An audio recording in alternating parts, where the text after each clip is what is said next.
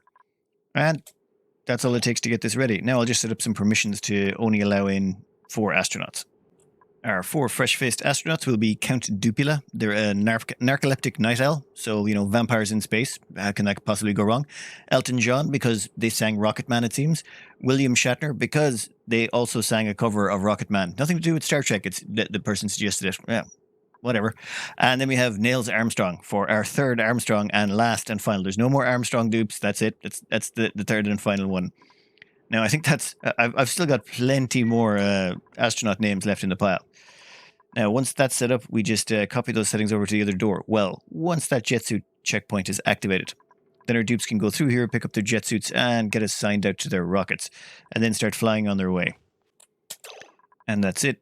That's enabled. Copy settings over. Now, that is Count Dupila. Let's assign you out to this rocket. That's Count Dupila assigned. Let's see if they immediately hop in. Yep, off they go. And they should be straight over and into the rocket. Now I just got to do that for the other 4 dupes, and we should be ready to launch. What's missing? No, gantry doesn't make a difference. Destination not selected yet. That I can sort out in a moment.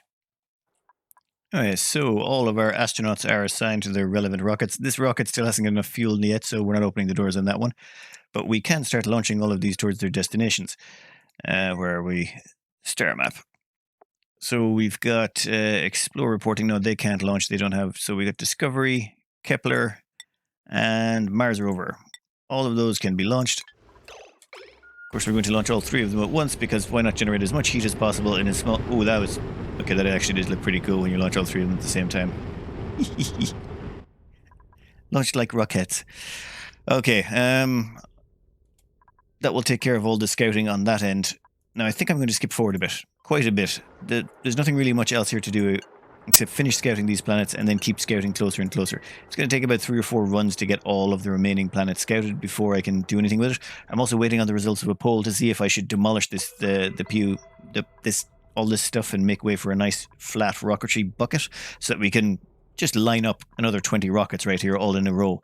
Nice and neatly. We'll see or if I should just try and work my way around all the inconvenience. There is one other option, which is I could melt it, but that is so painful to do, to try to melt it. There's so much effort involved in doing it. I'd be probably better off getting liquid steel to start with. And if you have to start with liquid steel, then you know it's going to be a long build. Anyway, I think I'm going to skip forward and take care of a few things. The things I do want to take care of are, I want to finish planting all this, all the reed fiber, because I'm going to need a lot of insulation. I'm also going to want to run some cooling. I'll siphon a bit of cooling out of that cooling source up there. At the same time, I want to remove all the piping from down here. I want to get rid of all the piping and wiring from between here to here, because I'm going to heat this whole area up an awful lot, so I need to get everything out of there that might be damaged by heat. Whew, that is a giant tank of magma.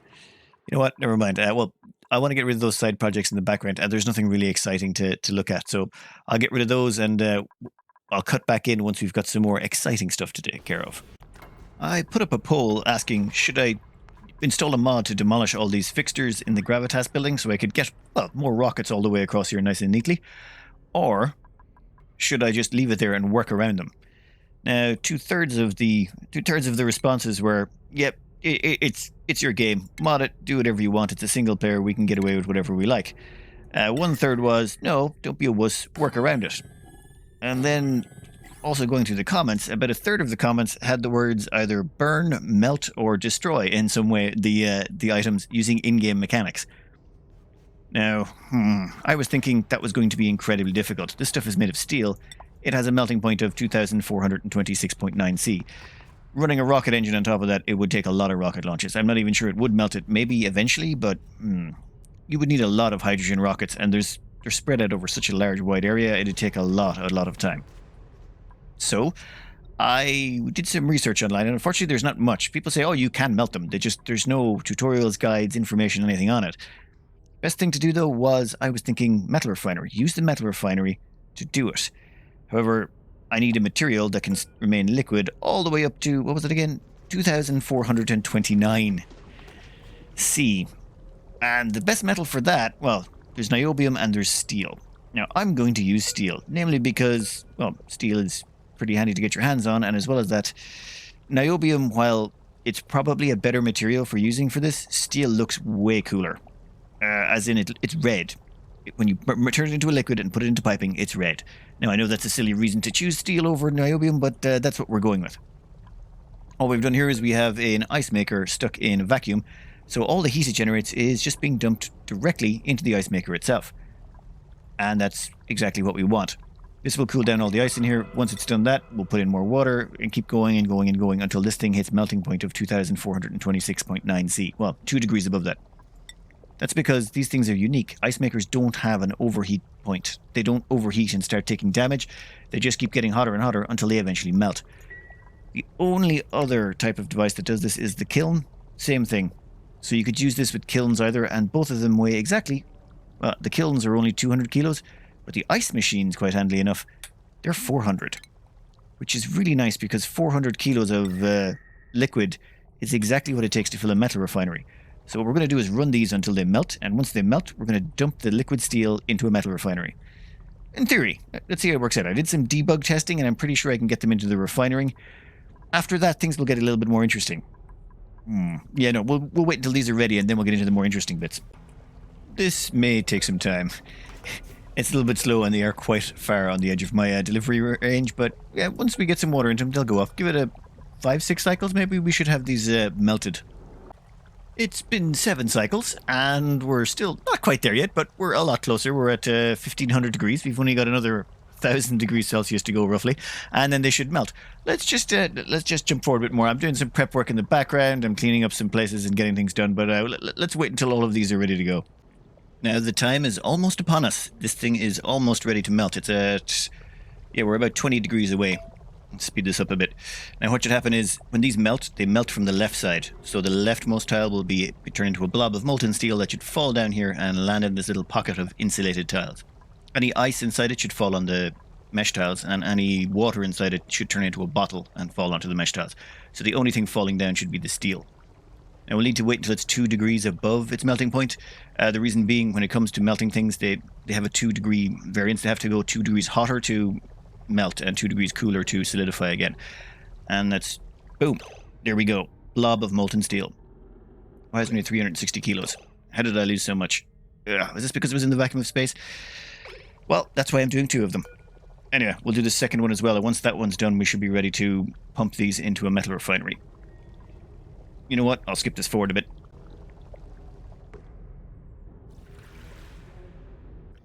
And that's it. We have all the liquid we're going to need to do some melting. Well, theoretically. One of the great things about liquid steel that makes it superior to niobium is, well, it does take 2,400 degrees to melt it. For it to freeze again, it has to regress back to 1,000 degrees. So this gives you a nice big range to work with. Even if the metal does get a little bit cooler, it won't solidify on you instantly. If you were to use niobium here, the problem is when it falls through the mesh tiles, it dumps a bit of heat into it, and sometimes it can solidify inside the mesh tiles, and, well, it can cause you problems. Steel, you're very, very safe. Though, why did I get 360 in that and 380 in that? I think I probably should not have done them in a vacuum of space. Oh well. Live and you learn. Now, time to take that and pump it up to... Ooh, before I pump this up, I want to turn off the jet suits. So I'm about to do some work around here, and I don't want jet suits getting in the way. Well, not so much getting in the way, as in jet suits will cause a problem if the carbon dioxide they give off maybe interacts with some of this stuff. I'd rather it not do that. So we'll pump this one up first. We're going to need to put in... a liquid filter here. For the liquid filter, we'll just place that right here. Yeah, right here should be fine. Now we're going to use insulated pipes made of insulation. That is literally all that can handle this sort of heat. Anything else? No. It will smash in the pipes. It will cause horrible issues. Don't... What? Why? But no. You know what? Just stand there. Stand there. Get out of the molten steel. What is wrong with you? Like, You've also managed to soak up...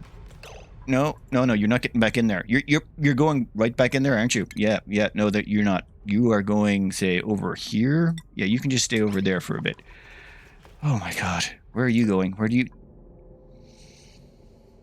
1 second while I have a word with my dupes about workplace safety. So, Yeah, they're just about not causing horrible problems now, though they've managed to reduce the temperature of that by over 500 degrees. And Liam, you're not... Oh, come on, Liam. Don't... But Liam, you are going to move to there. Yeah, let's move to there, see what happens. Now, can you move back to there? I'm going to keep micromanage these, but I'll skip this forward a bit until the pump is in place and we're ready to show you the next step. Before we get on with this next bit, I just want to cover, well, a mechanic you've seen before, but it's very important right about now for getting this to work. This is a gas pump, and you can see that sort of cross-shaped symbol there, where there's a vacuum right there. That's the draw area of the gas pump. It draws gas out of those 5 tiles. This tile up here, it doesn't pull gas out of. This tile up here, it doesn't. This tile here, it doesn't. Just these 5. Liquid pumps are the exact same. So if we look at this liquid pump here, it's going to draw liquid out of... give me a brick or something to draw. It's going to draw liquid out of this tile, one above it, the one below it, and the one to the right. So it'll only draw liquid out of those 4 tiles. However, it won't activate if there's liquid here and here. It has to have a liquid in one of these 2 tiles. Or is it these 4? Well, so long as there's liquid in, say, this tile here, it will activate. So what we're going to do is we're going to drop in some visco gel. Where is it? Visco gel right here. So we're going to drop some visco gel in there. That visco gel will land here, causing this pump to activate. And when it starts pumping, it will pump out of this tile, but it will also pump out of this tile, which will result in that getting pumped up here. We'll have liquid steel being pumped through these insulated pipes made of insulation. They'll get dumped into the liquid filter, and the liquid steel will get sent off here over to our metal refinery. And the visco gel will just get pumped right back down here and dumped right back on this spot to get pumped up again. This will keep the pump active, meaning we get all the steel out of there. Well, in theory. This has been... this was done up on the clay forums a long, long time ago for dealing with this. I don't even know who originated this idea, but genius idea. If you know who originated, if you have a link to the original article on the clay forums or whoever posted it up first, just put a comment down below and I'll add it to the description so I can at least give credit where credit is due. Anyway, we'll skip this forward until we get some visco gel in place. And the visco gel is arriving with Joshua. Now we only need a tiny little bit. We don't need a lot, so we'll just get a blob or 2.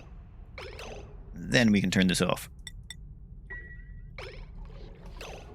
Perfection. Now, see that big red blob there? That's a blob of steel.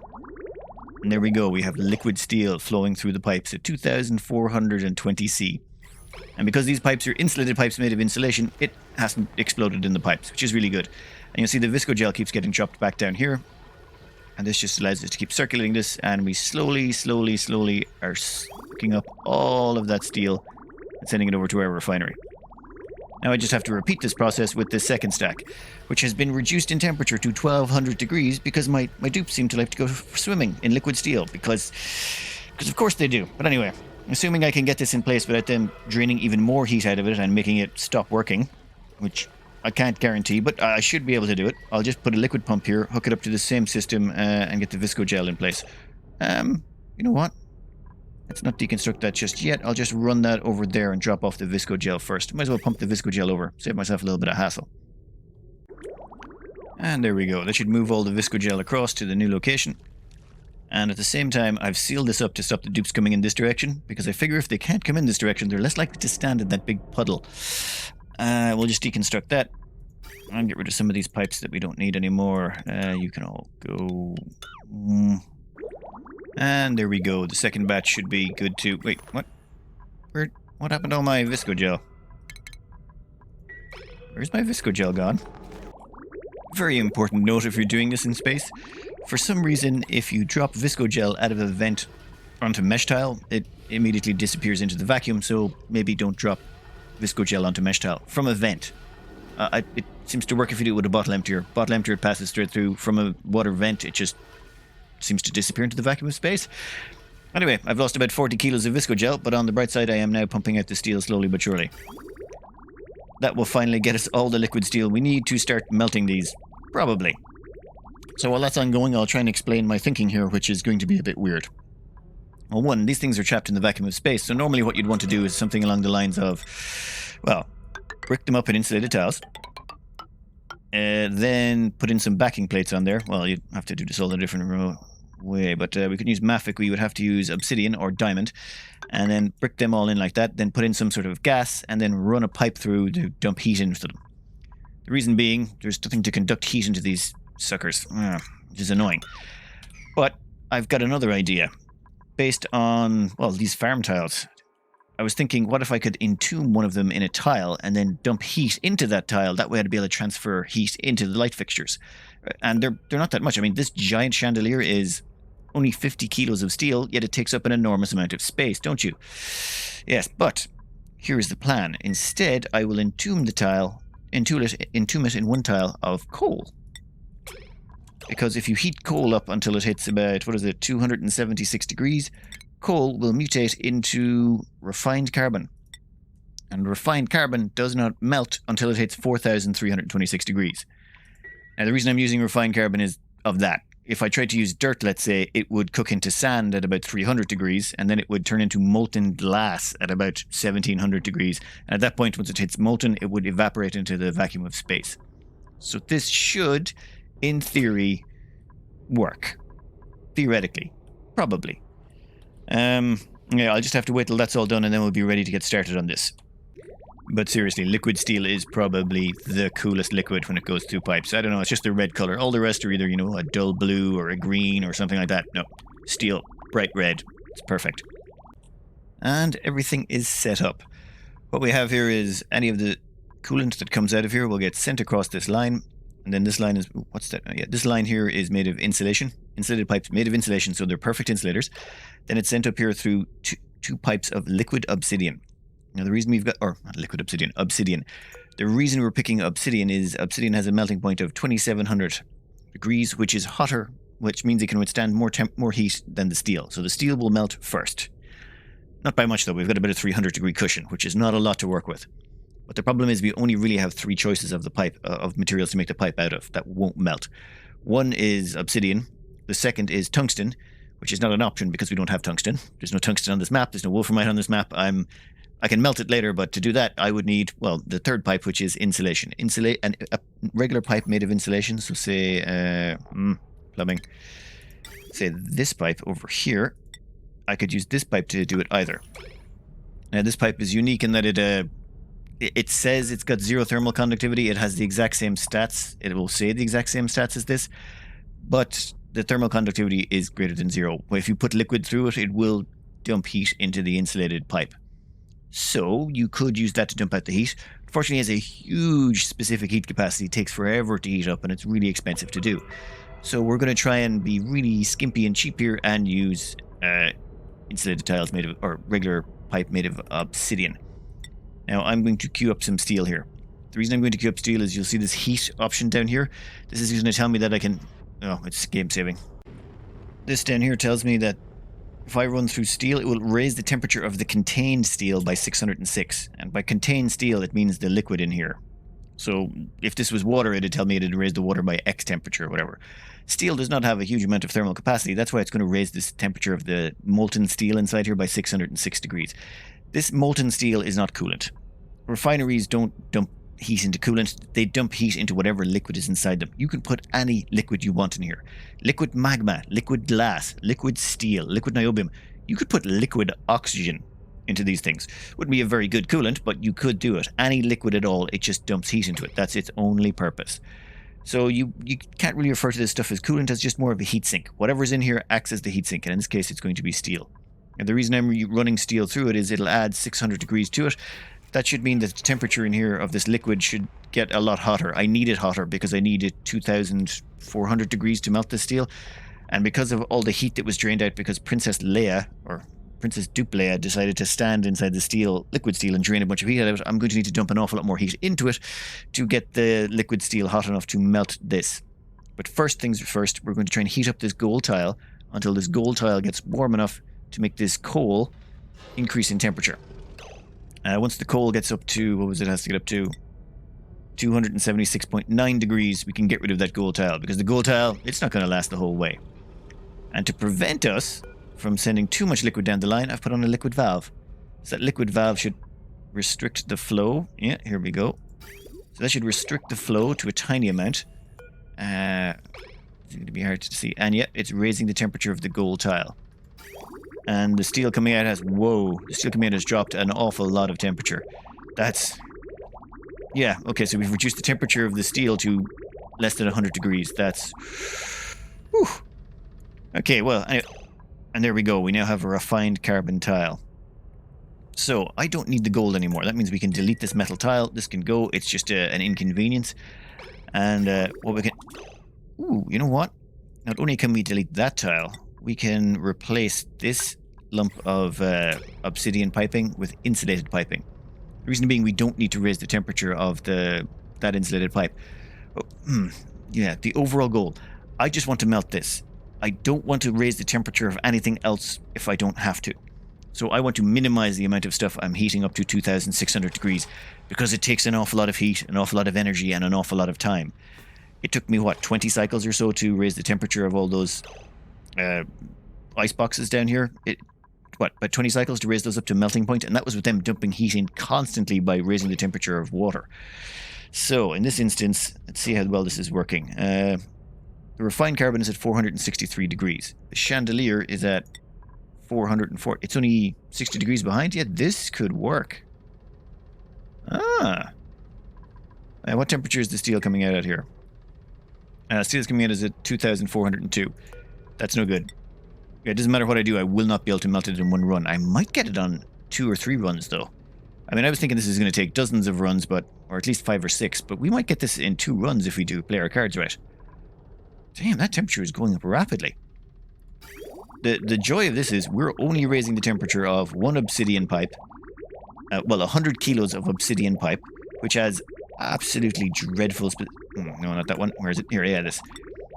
100 kilos of obsidian pipe, which has a specific heat capacity of 0.200. That's how much energy cost it takes to raise the temperature of it by 1 degree. In comparison, the steel chandelier has a higher specific heat capacity than the obsidian. So we're dumping less heat into the obsidian, less heat into the refined carbon, and most of the heat is going directly into the steel, which is where we want it to go. This is perfect. You know what? Let's crank this up to 500 grams. Otherwise, this will take forever. I must speed up the heat transfer.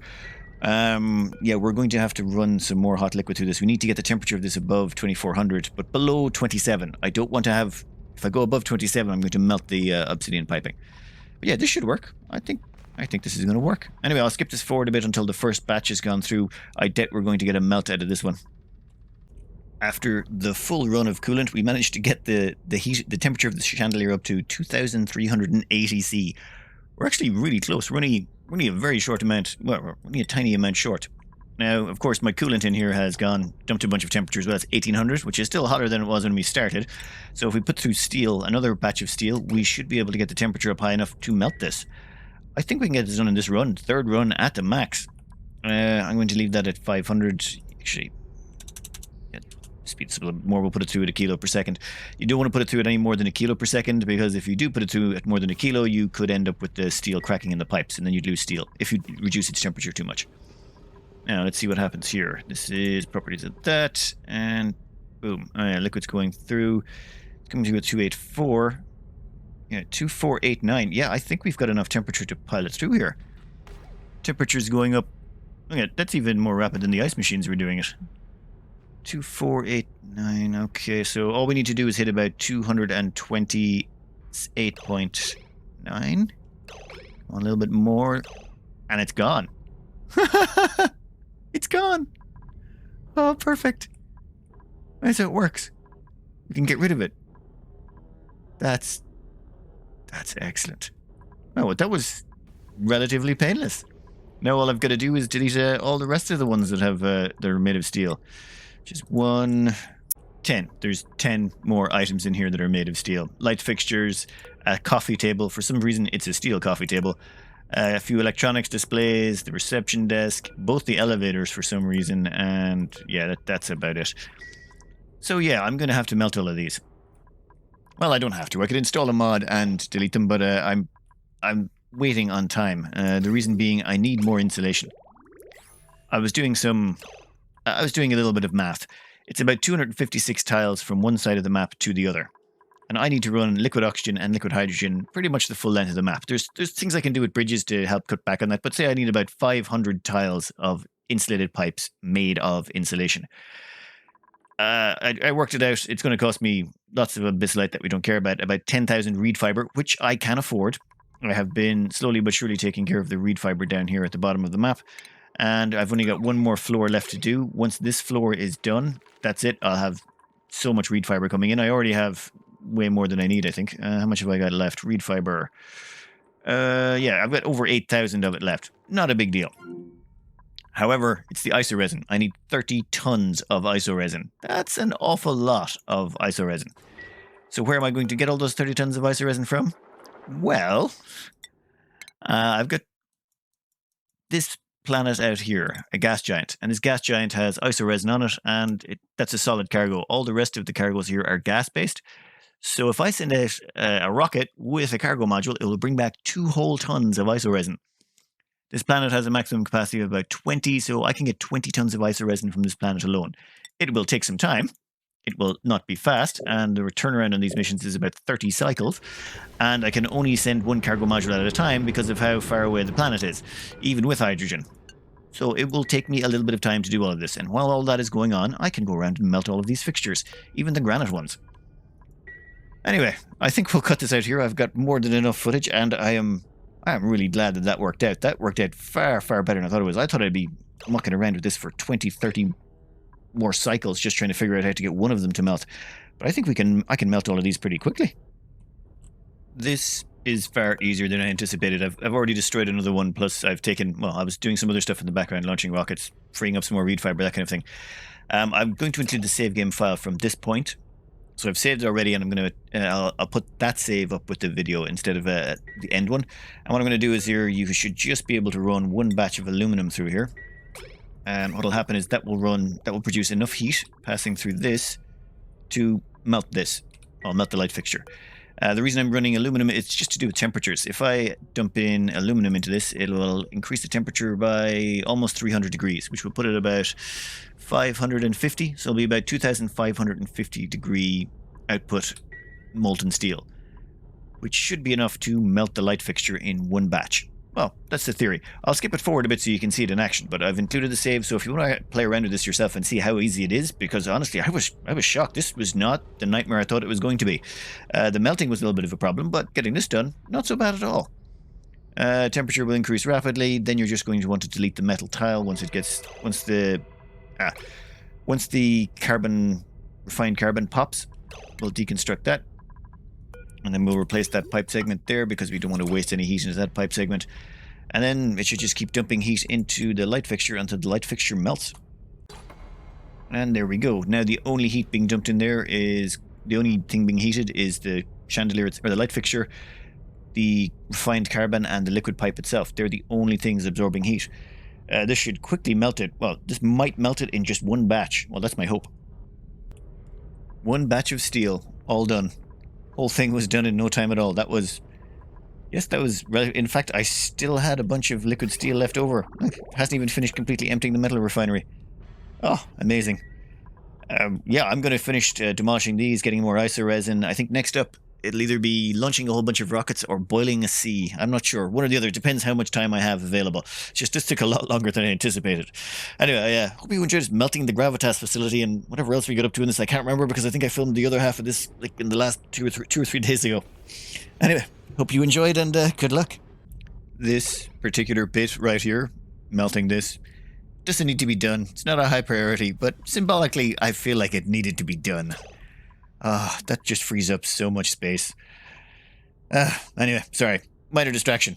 Continue with your day.